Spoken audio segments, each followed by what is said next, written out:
who Tiffany Red is. She was also the lady who came out.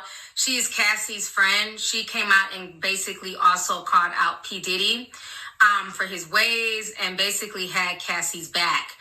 And so now she's a singer, songwriter. She does like the whole gambit. And she's coming out and she's speaking against people in the industry. But what's very interesting is I talked about songwriters and their dilemma. Who remembers my Static Major deep dive? Put a teacup if you guys remember my Static Major deep dive that I did close to 2 years ago. Because it's very interesting that every time I do a deep dive, it ends up being like a national topic. I don't know. I just find that very strange. But I was on this 2 years ago about how songwriters are mistreated.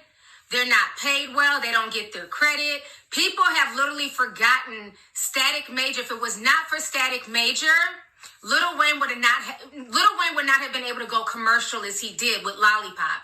That was because of Static Major. Static Major wrote so many hits, that us 90s kids loved. He collaborated a lot with Aaliyah, and he was part of the Basement crew with Timbaland and Missy. He wrote Genuine's Pony. And then Genuine tried to act like it was all him. And like his wife said, well, if it was all you, how come you haven't written another big hit like Pony since? So I've always loved songwriters because it's like they're telling a story and they're putting something together, in ways that people can't do. It's a spiritual process. It's no different than making content.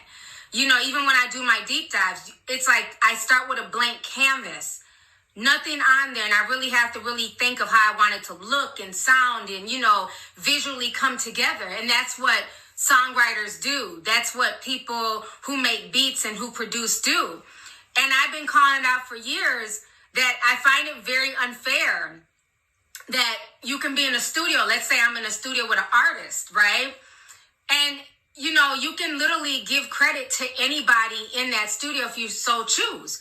There's literally females who have credits on song who did nothing but give head in the studio. You just gave head. And you're credited on the song.